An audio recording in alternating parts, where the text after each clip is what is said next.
So, here I am, Dr. Runne. I'm giving you all another class tonight. This one's going to be about the importance of rest.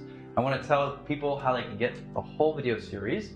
You can go to calebrenay.com and sign up for the whole series of 8 videos, or you can call or text your name and email to 865-465-2248. And you can also visit our website, healthbydesignor.com, to learn more about what we do here. So let's talk about rest and why it's so important. First of all, I'm just going to give you the basic lowdown. You can listen to this, and it's going to be the first 5 minutes of the video, and then you can shut it off, and then you've got basically the idea. You just have to do it. It's important that you sleep 8 hours, 7 to 8 hours per day, and that those hours happen between the hours of between the hours of when it gets dark to when it gets light, okay? So that means approximately between 9 and 6 in the morning, all right? Those are the good hours. You get later sleep than that, you're not going to be getting the proper sleep. So for your best health, make sure you go to bed around 9 o'clock. The hours before midnight is most important, okay? So that's the lowdown. So now let's find out why. So everybody's probably heard that you need 7 to 8 hours of sleep to be healthy. So why? Well, there's studies that show that people who get about 7 to 8 hours of sleep will increase their longevity. They'll increase their lifespan. They'll decrease their possibility for heart disease, cancer, and actually all deaths combined. So all deaths combined. So sleeping 7 to 8 hours a day is going to decrease your mortality. Well, everyone's going to die. You're not going to become immortal by going to sleep 7 to 8 hours, but you will live longer. More than 8 hours, incidentally, is not healthy. So people actually will increase their risks of diabetes. Let me get this right. Stroke and all other causes of mortality by 50%. So you don't want to get too much sleep. 7 to 8 hours is important, but going 9 hours plus, now you're in danger, okay? That is not true for children. Children, when they're born, need to have 15 hours of sleep. As they get older, they need less and less. By the time they're an adolescent, so they're a teenager and they're going through puberty, they still need about 8 to 9.25 hours of sleep per night. So as they get older, they're going to need less and less. When you become an adult, you need 7 to 8 hours. All right? Now, people who sleep 7 to 8 hours will tell you that they are healthier. They'll admit that about themselves. And you think, well, who cares? A person says, I'm healthy. Does that really mean they're healthy? Well, there have been studies that show that when people actually consider themselves to be healthy, they actually live longer. So just an interesting fact that there is a mental part in this as well. Now, we talked about best time for sleep. Question. Why too much sleep makes you... That is a good question, and I'm not sure. There are reasons that people sleep more. So maybe it's because they have depression. Maybe it's because they are on some sort of a medication that makes them sleep more. There can be different reasons why a person is sleeping longer. To give you this is the reason, if you sleep longer, you're going to start. I don't have a good reason for that, other than that's statistically speaking. People who sleep longer than 9 hours or 9 hours or longer die sooner. Okay. Sorry, I don't have a pinpoint for you. So, best time for sleep is early. And we're going to get into the reasons for that. But early means by the time the sun goes down between the time the sun goes down and midnight. Those are the important hours of sleep. We'll talk about the hormones that are produced during that time and the way our body clock works and why that's so important. But essentially, that's it. If we get to bed earlier, it's going to boost our immunity. It's going to boost our mental performance, and it's going to decrease our stress. We need to be consistent, however. It's not okay to go to bed early during the week and wake up early, and then on the weekend you stay up until midnight, and then you wake up at like whatever 10 o'clock in the morning. So that is not going to help you. You need to be consistent. If you're inconsistent, you're going to lead yourself to being moody, to having decreased alertness, to decrease your concentration and your memory, and you're going to have less of a sense of physical well-being. Your immune system will decrease, and your hormones are going to go kind of crazy. And you're going to start potentially having stomach issues. Okay, there's a correlation between stomach issues and inconsistency with your sleep. Now, lost sleep will harm your immune system. This is another reason why you want to go to bed early, because if you lose, of those 8 hours, let's say you lose 4 at the end. So you go to bed early, but then you wake up at, let's say, like 3 in the morning. You are going to have a decrease in your immune system, guaranteed, but it's going to be about 30% decrease. Now, if you go to bed at, let's say, 1 o'clock, so you miss those early hours, and you sleep until 8, then you're going to have a 50% decrease in your immune system. Get this, if you don't sleep one night, you miss one night of sleep, your immune system is severely damaged, and that lasts for a whole month, 4 weeks. 4 weeks. So No people, sleep at all? right, if you miss an entire night of sleep, that means you're going to have your immune system damaged for a month. Now, that's pretty harsh, right? So you gotta, that's another reason to be consistent. It's another reason to not take it lightly, that sleep is really important to your health. Now, let's talk about sleep cycles. I'm going to make a little drawing here. We go through different stages of sleep. Who's heard of REM sleep? REM sleep? Rapid eye movement. Right, that's exactly what that stands for. So we've got different stages. We're going to call this stage 1, 2, 3, 4. Now, as we go to these higher numbers, these are deeper stages of sleep, and we're going to make this what section of the graph time? Okay, so when we first go to sleep, we're in a light sleep. So we're just slowing down. We may be sort of partly awake, and then stage 2 is actually where REM sleep happens, but not at first. First, we'll dip down low. This is the first hours of sleep. Okay, actually the first hour of sleep. We're going to go deeper and deeper into sleep, and then we're going to come back up, and we'll get to about 2 here, level 2. This is where REM sleep is happening. Okay, so this is when we're dreaming, rapid eye movement. Now, you think about it, you're being pretty active with your brain waves when you're dreaming. That's not a very restful sleep. Okay, the most restful sleep is when you're not dreaming, when you're down here in these deeper stages. So, like I said, you're going to go out and in of through these stages, but these stages are going to get less and less deep and less long. So the most important things that happen during our sleep are actually in this deeper sleep here. This is when our hormones are made. This is when we actually get the rejuvenating sleep. As we come out through the REM sleep, the REM sleep, then you're not having those benefits. So have you ever gone to sleep and you wake up and you just like, I do not feel like I slept at all. I was running around in my dreams. I had all this very stressful sleep. Okay, that's not helpful. When we feel like we've rested well, it's because we've spent more time here. And we'll spend more time here the earlier we go to bed. The later we go to bed, we spend less time here. And that means we're going to lose a lot of important hormones. Let's talk about those hormones. First, let's talk about melatonin. We talked about a little bit about this last class. Melatonin will guard us against Alzheimer's, guards us against stroke, it guards us against migraines, and it helps set our biological clock and will guard us against cancers. Cancers like lung cancer, breast cancer, liver cancer, and brain metastases. So metastases means you've got a cancer somewhere else in your body and it goes to the brain in this case.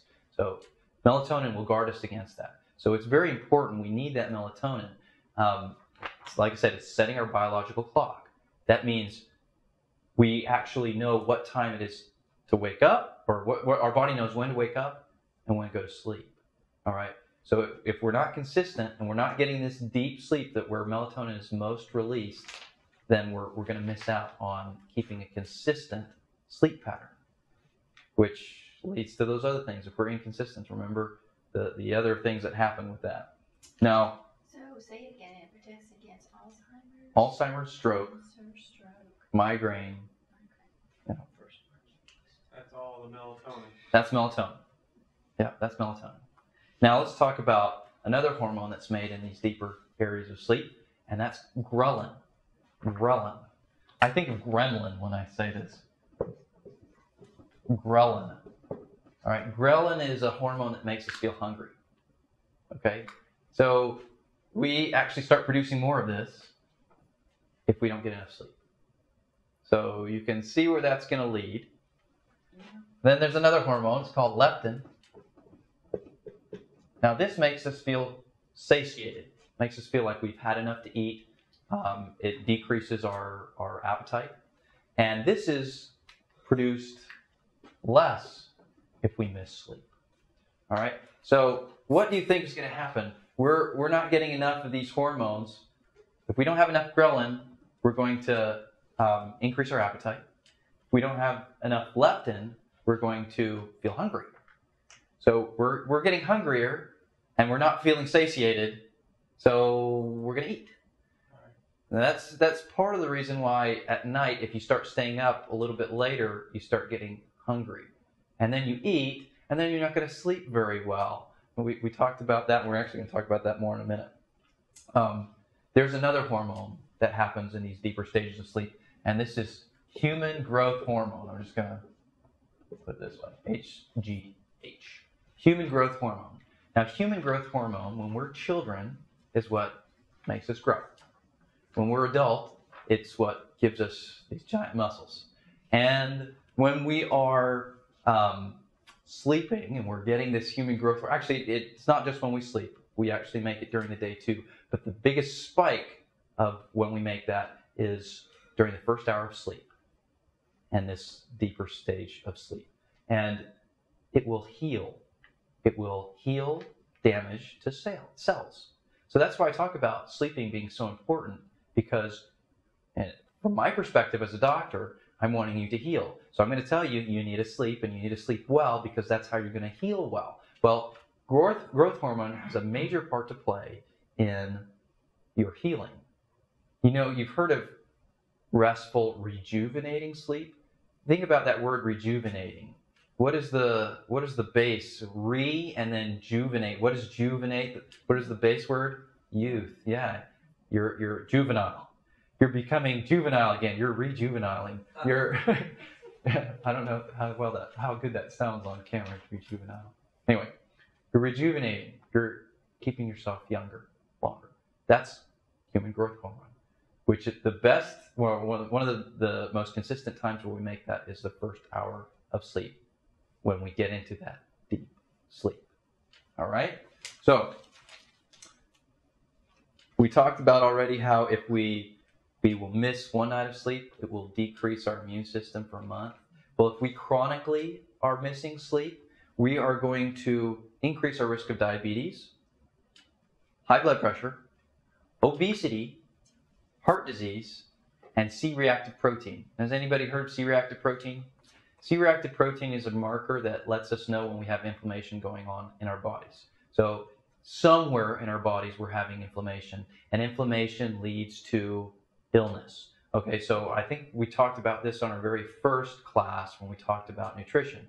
If we have high inflammation, it's going to start attacking, affecting our cells, the nucleus of our cells, which are going to create these mutations that lead to these chronic diseases like heart disease, cancer, diabetes, and autoimmune diseases. So these are the things that we're concerned about in our country. And well, there you go. So we want to make sure that we are keeping our inflammation low. And by chronically losing sleep, we increase our C-reactive protein, meaning we've got more inflammation. You know what else? Can they test you for that? C-reactive protein, yes, they can test you for that. It's done quite often, Who actually. tests that? Medical doctors, or if you can find a lab that will test you, you can be tested without. Sometimes you can be tested without a referral. When they take a blood sample, do they? Sometimes, if they're specifically looking for it, then they'll say yes. Check for C-reactive protein. And it's called CRP or something like that, or is that C-reactive protein. Oh, okay. Yeah. CRP is probably. I'm not sure if that's abbreviated that So way. that's another thing. So that checks for inflammation? Yes, it's an inflammation marker. Okay, so chronic decrease in your sleep is also going to affect your frontal lobe. Okay, has anybody heard of the frontal lobe before? It's good. Well, it's part of your brain. So Mine's very decreased. is it? Here's your brain. Let's say this is the section in the front, so your eyes would be here.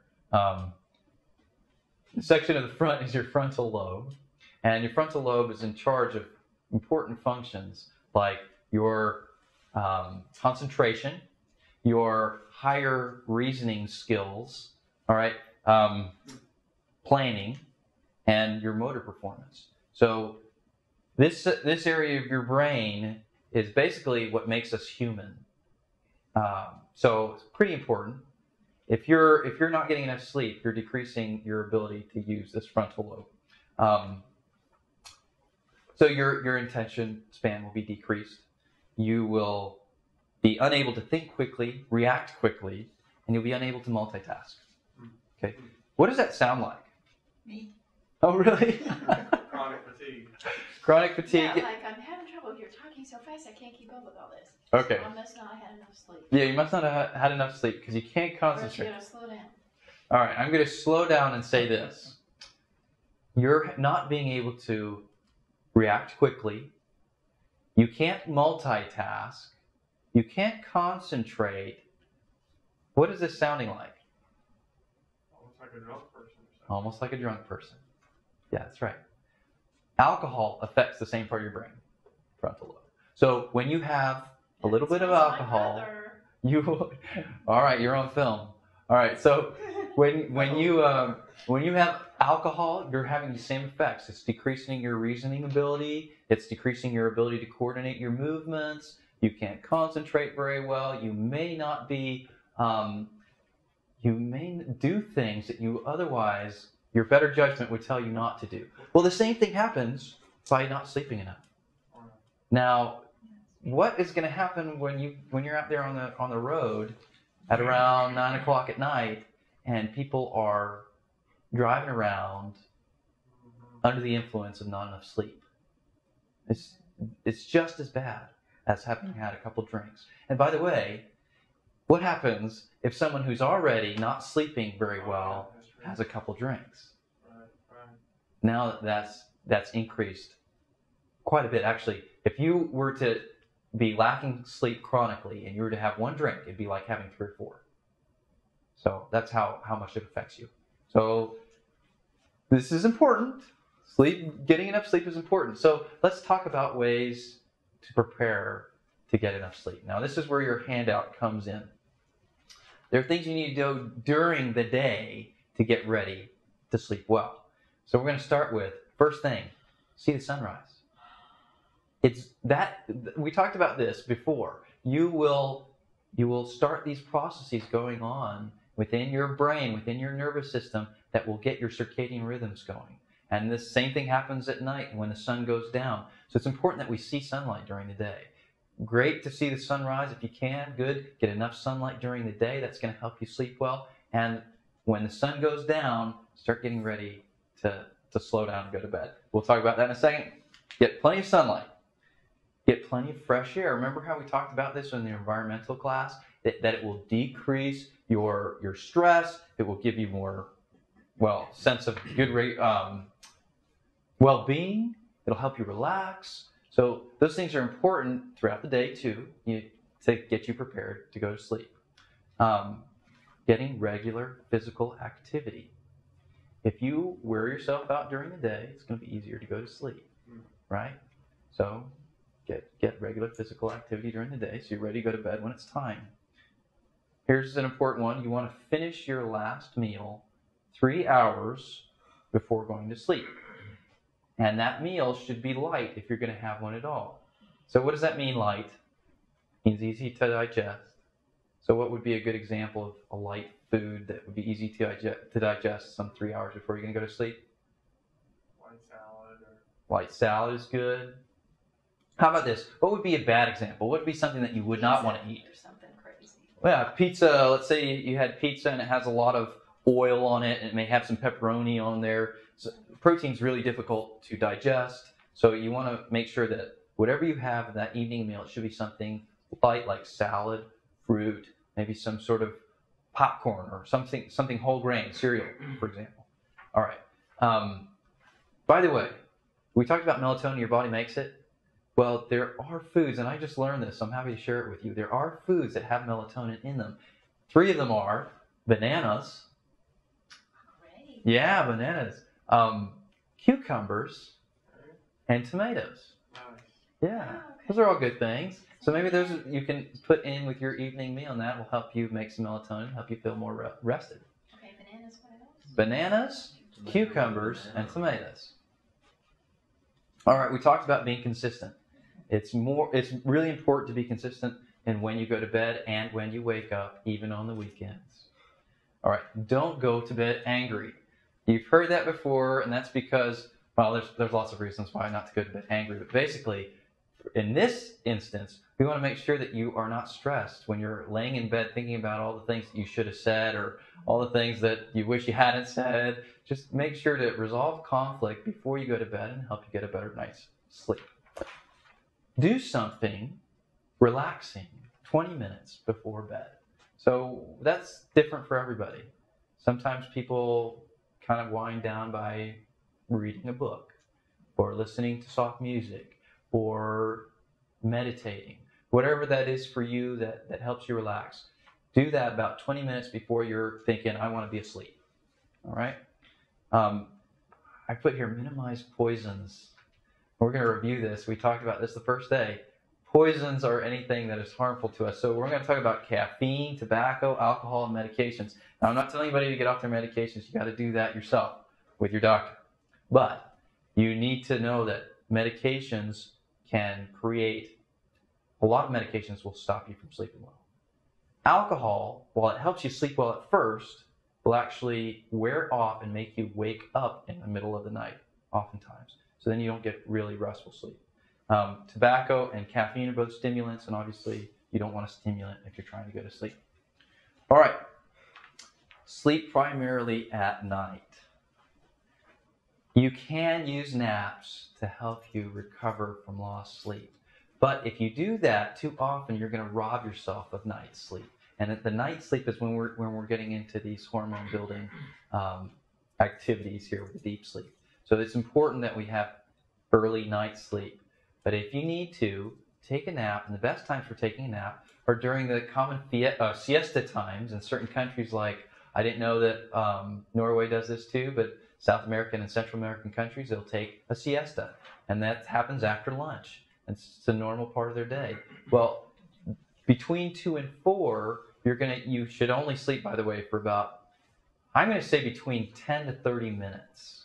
That's a good sweet spot for getting enough sleep that you'll feel like you're energized afterwards, but not getting too much to where you're going to feel like you're dragging.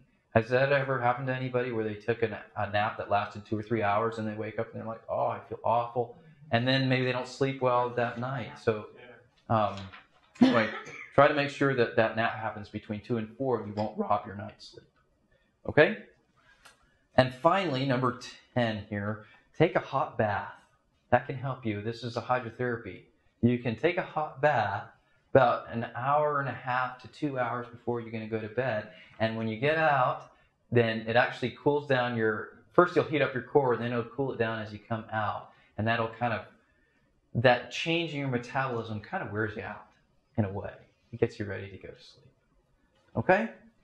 Now, when you're ready to get in bed, there are things that you can do to help you sleep well as well. Make sure that you don't have light coming into your room, whether that be from a street lamp outside, whether that be from a night light, for example, or maybe an alarm clock that has bright numbers that might actually stop you from making melatonin, and then you're not getting a restful sleep. Yeah. So the light just enough. Let's say if you got a television, you got to go to sleep with the television because you can't go to sleep any other way. Well, you're not going to get the restful sleep that you need because that light's going to stop the melatonin production. Okay. Block out disturbing noises as you sleep if you can. All right. That may mean that you need to turn a fan on. Maybe you need to buy one of those machines that has the white noise that blocks out the noise. That may help you. Just try and keep it quiet for obvious reasons. You need to have restful sleep. Try to maintain the temperature cool in the evening. The reason for that is because your body temperature actually lowers. Remember how fresh air would lower our body temperature? Well, that's kind of meaning we're relaxed. That's what happens when our body relaxes. When we go to sleep, our body temperature actually goes down. Now, if you have a warm room or a warm bed and your temperature is naturally lower, that change in temperature is actually going to be irritating to you. You might start sweating, and that's going to wake you up. It's going to bother you. So try and keep the temperature of the room cool. I'm going to give you a tip. We'll talk about that in just the next couple down. Number 14 is use your bed for sleep and intimacy.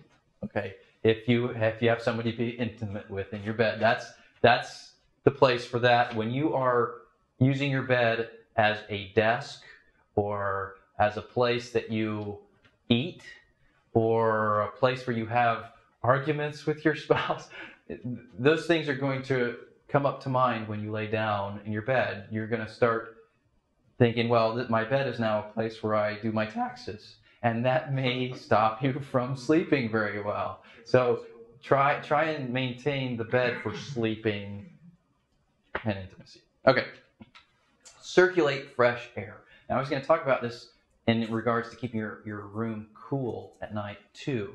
You may think about cracking a window. You're going to get fresh air that way, and you're also going to cool down the temperature in the room, and that is healthy for you in multiple ways. So that may be a good tip there. I have a comment about that. Yes. Where I come from, which is Norway, we always, summer and winter, have the windows open. Wintertime is really, really cold. But it's fine because you just cover yourself until you're up to your nose, and you sleep wonderfully well. Right. And even if you just crack the window just a little bit, depending on how cold it is outside, you can gauge how high you want to open up that window. And of course, if you're living in a place where you're concerned about someone coming in at night and robbing you, we talked about that last time, then obviously within reason. All right. Now, the last point is to have a comfortable bed and pillow. And I do get asked this a lot, and I think we talked about it last class too. When I say comfortable bed and pillow, that is different for every person in this room. So you have to adapt that to you. Sometimes it's really hard when we have a spouse and they like the bed soft and you like the bed firm, and then what do? There are bed companies that make different pressures or different stiffness or tensions on either side of the bed. You can look at that. There are companies now that I'm hearing that actually will pay attention to your body and how much space you have between your shoulder and your head, and actually make a pillow that actually fits you right there in the store. So do some investigations. There are beds that there are bed companies that will let you sleep in their bed for like 3 months, 6 months, and then decide whether you still want to keep it or not. Look for those things, because you can lay in the bed when you're in the store and it may feel really comfortable, and then you start sleeping on it at night and it's not anymore. I'm going to give you a tip, and somebody gave me this and I found it to be true. You can sometimes go to these discount bed stores, and they'll have supposedly these good beds, and you can check for things. If you sit on the corner of the bed and it collapses, that bed's been slept on already. sometimes they'll have these deals where they'll say, oh, you can sleep on the bed for 3 months or whatever. And then someone's done that and they return the bed and then they put it back in plastic and they sell it at a discount store. So just be careful. Try sitting on the corner and see if the corner collapses. Look for a dent in the bed.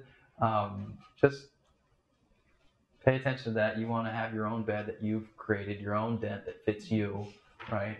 That's scary. Yeah, well, maybe scary, but it's true. So just pay attention. Make sure the bed is comfortable for you. You need to sleep well. And I say this all the time. I don't care if you're sleeping on a rock.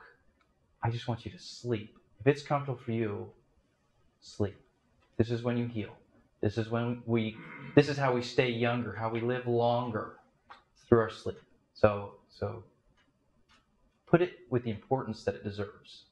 Right. Any questions? Question I have, so the majority of people, probably myself included, aren't getting 7 to 8 hours of sleep. They're getting 5-6 hours of sleep, which is obviously detrimental to your health. So let's say you realize you have a problem and you're sleep deprived, and how do you did you just start sleeping 7-8 hours? Is that going to catch you up, or do you need to systematically try to take a nap during the day in addition to sleeping right to catch up, or how do you catch up? How do you? That's an excellent question. If let's say somebody's used to going to bed at midnight every night, and I say you better be going to bed at 9 o'clock because that's when you're going to get the best sleep, and then they try and get in bed at 9 o'clock, and their body's so used to going to bed at midnight that they're just going to lay there for 3 hours. So start slow. Add 15 minutes. So you're used to going to bed at 11, try 10:45, and make your way to that 9 o'clock point or closer to that 9:30 as you are able to. Okay. You can also use the help of. There are light therapy. There are these boxes that have natural light that you can use to help you see enough light before you go to bed so that it gets your brain ready for going to bed. So that can help sometimes too with trouble going to bed early enough. Getting the physical activity, all these things that we talked about to get you ready, obviously that's why I made this list, is to help you get to that point. But systematically, yes, being consistent with the time you go to bed, the time you wake up, adding in increments, like I said, maybe 15 minutes to get to the right spot. Seems like the one activity that we do that violates almost all of these things is take an overnight flight to Europe. Right. How do you recover from that? Remember, we've got naps. We can try and use naps to help us catch up.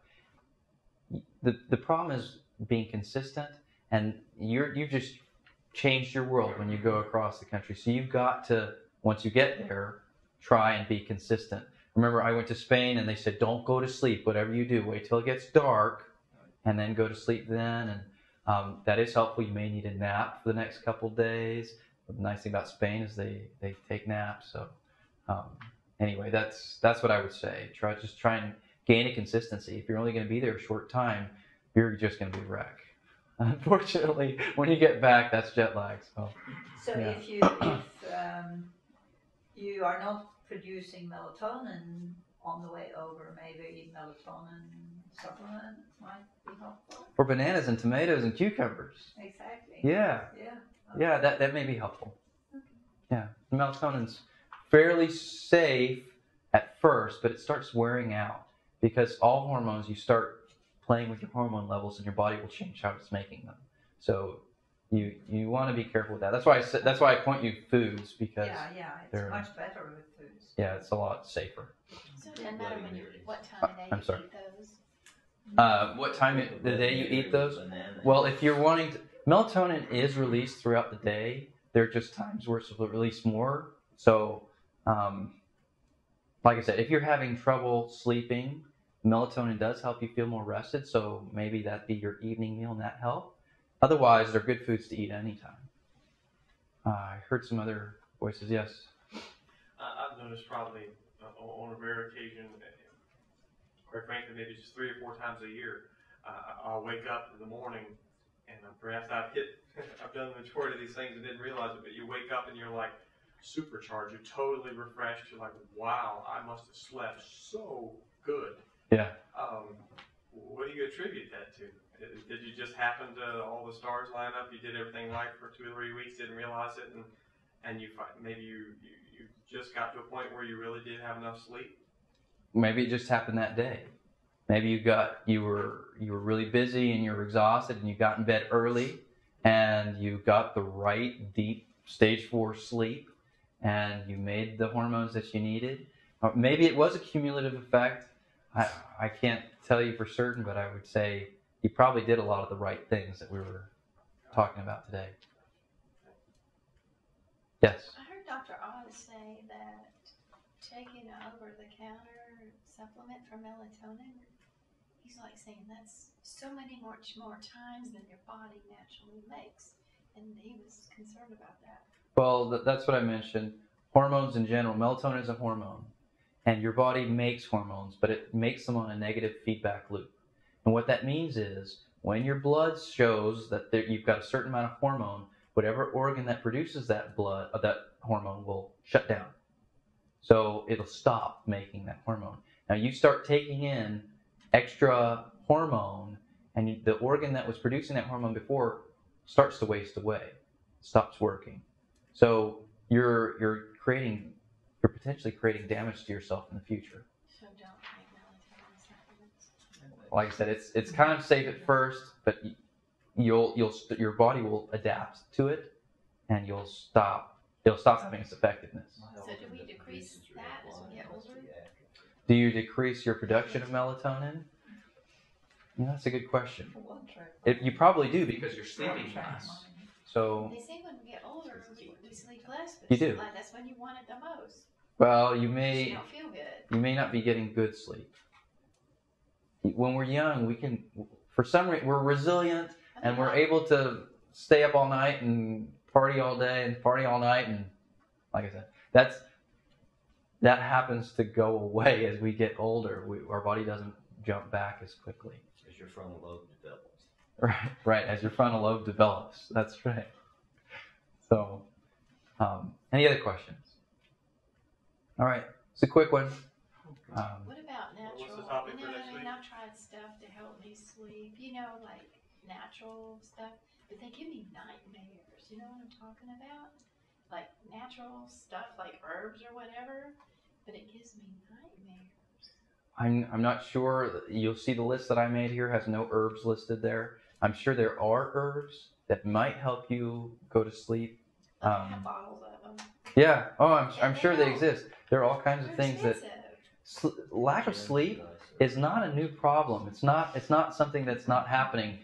You look at all the caffeine drinks that are being sold. Look at those little 5-hour energy drinks. That caffeine does not wake you up. It just stops you from feeling tired by irritating your nervous system. So it's not benefiting you in any way. You know what happens too? I didn't mention this, but the longer you are with poor sleep, or you're not getting enough sleep, the less tired you feel. So you don't notice as much that you're actually sleep deprived. Wow. It's like, let's talk about alcohol again. Somebody who is used to having a certain amount of blood or alcohol in their bloodstream, they may be, according to someone else's standards, inebriated, but they don't notice it. They don't notice it. It's not that they aren't functioning at a suboptimal level, but they don't notice it. So the same thing happens with sleep. So anyway, about the herbs, like I said, I try to do things naturally, and herbs can be natural, but at the same time, try these things They first. usually combine different ones together, and I'm like, wow. Yeah, that's not my expertise, so I'll let somebody else talk about the herbs. I have a question. Another question? Yes. Yeah. My exercise class is at 9 o'clock in the morning, and I have to drag myself out of bed to get there. And I wonder if I might just do better instead. That's the only time they have the class, just to go later and do it on my own, rather than feel like I don't get enough rest. Yes, it's important to feel like you've rested. But that's the only time they have that class. I'm like, ugh. What time are you getting up in the morning? The class is 9, so I get up at 8:15. 8:15. Okay. What time are you going to bed? Later.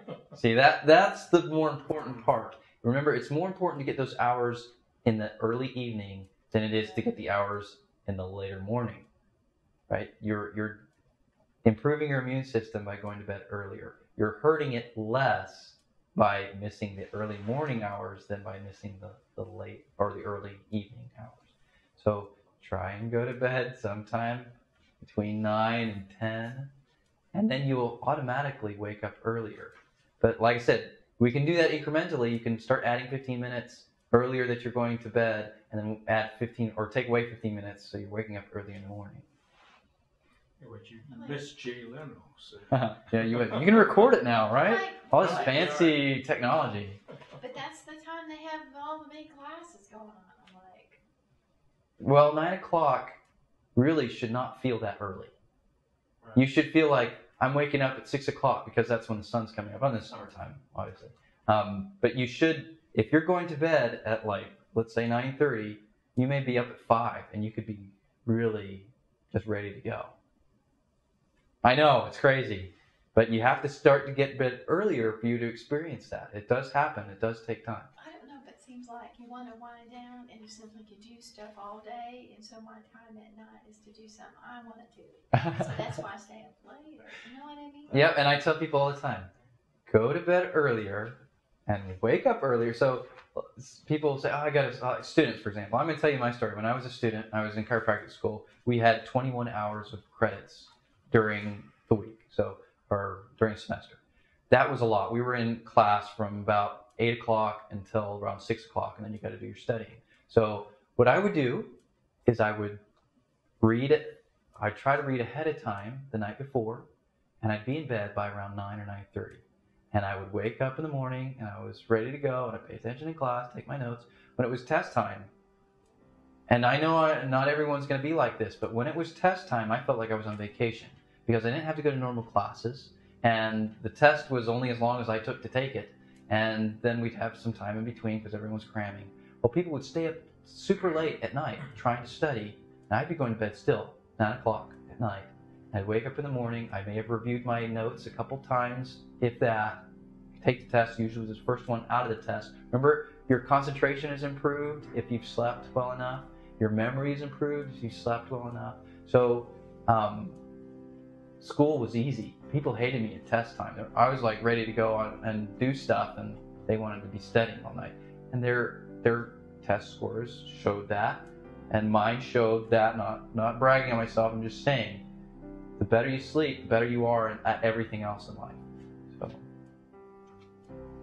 I forgot, how did I get there? I forgot what the question was. Taking time for yourself. Taking time for yourself. That's how I So yeah, when you wake, I would wake up early. If I had to study, I'd wake up at 4 o'clock in the morning to start studying if I felt like I hadn't studied enough. So you can change the times where you do those things for yourself. You can do them earlier instead of doing them at night. It'll still be dark outside. All right. Any other questions? All right. Next time we're going to be talking about relationships and your health. This is probably going to be the most difficult class for me to teach because I have a lot to learn there, and so do all of us. But it's really important. So I look forward to teaching, and I look forward to seeing you all there. Have a great night. And we can go over this again. If you want to see these 8 modules, if you've missed any of them, or you thought this one was interesting, you'd like to hear more, text your name or email to 865-465-2248. Or go to CalebRunne.com and sign up for the videos. And of course, check out our website. All right? Good night, everybody. Thank you. Well done. Let's go, man.